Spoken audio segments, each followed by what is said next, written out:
Selamat siang Teteh. Siang. Maaf mengganggu waktunya sebentar ya. Perkenalkan, nama saya Imelda Valencia. Saya dari Universitas Surya Kencana. Di sini saya akan mewawancari Teteh untuk menjadi salah satu narasumber saya. Namun sebelumnya Teteh bersedia untuk saya wawancarai? Boleh Teh, bersedia. Sebelumnya Teteh perkenalkan dulu diri Teteh. Oke, perkenalkan, nama saya Leonida Putri. Dari mahasiswa dari Institut IPB Bandung. Baik Teh, kita lanjut ya ke pertanyaan pertama.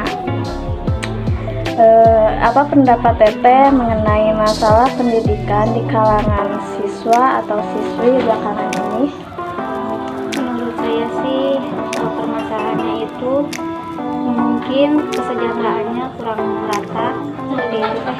Baik, lanjut ke pertanyaan kedua. Apakah dunia pendidikan di negara Indonesia ini sudah berkembang?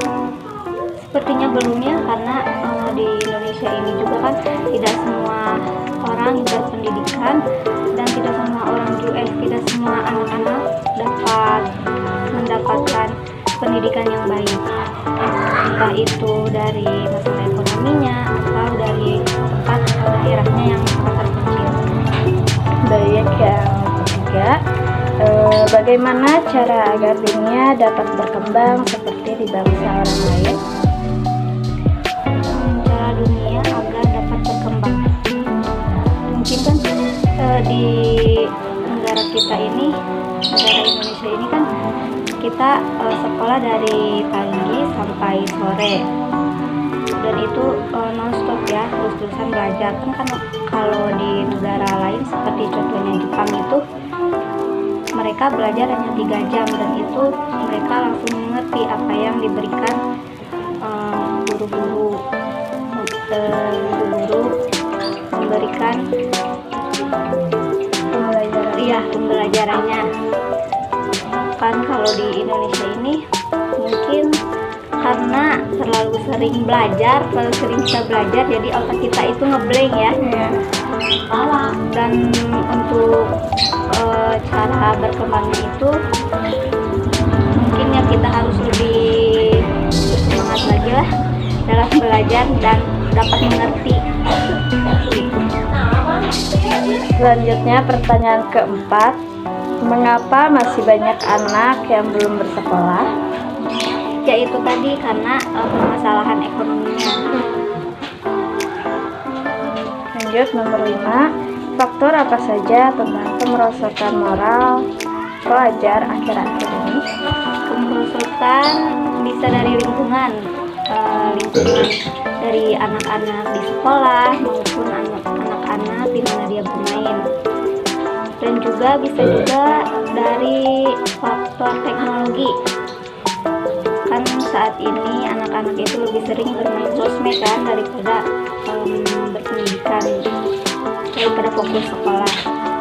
Itu sih. Baik, selanjutnya pendidikan apa yang harus diutamakan bagi bangsa Indonesia?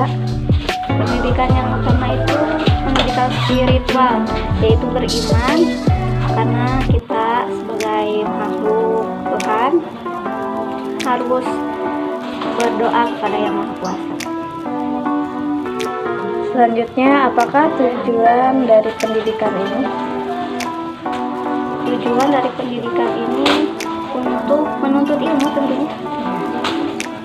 Mengapa pendidikan masa kini lebih aktif dalam bidang ilmu pengetahuan teknologi? Lebih aktif. Bisa diulang pertanyaannya? Mengapa pendidikan masa kini lebih aktif dalam bidang ilmu pengetahuan teknologi? Karena anak-anak masa kini itu terlalu sering bermain gadget ya.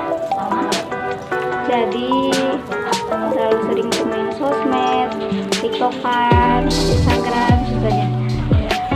Dan mereka juga sampai lupa belajar gitu lah. Baik, selanjutnya Teteh, pertanyaan yang ke-9, Bagaimana agar siswa dan siswi akan sadar pendidikan?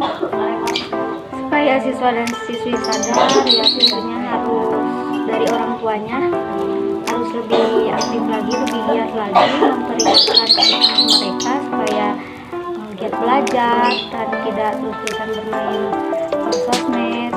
Bisa juga dari orang sekitar dan bisa juga dari gurunya untuk menyadarkan siswa-siswi mereka. Yang terakhir ya Teh, apa yang akan menjadi faktor pendorong pendidikan di Indonesia lebih maju dari sekarang? Tentunya dukungan sih ya. Yang paling utama itu dukungan dari orang tua, karena dukungan dari orang tua itu sangat penting untuk anak-anak mereka, dan juga dukungan dari orang tua itu sangat berarti untuk anak-anak mereka, seperti itu. Pertanyaannya sudah habis ya Teh, sudah selesai juga. Terima kasih udah mau saya wawancarai.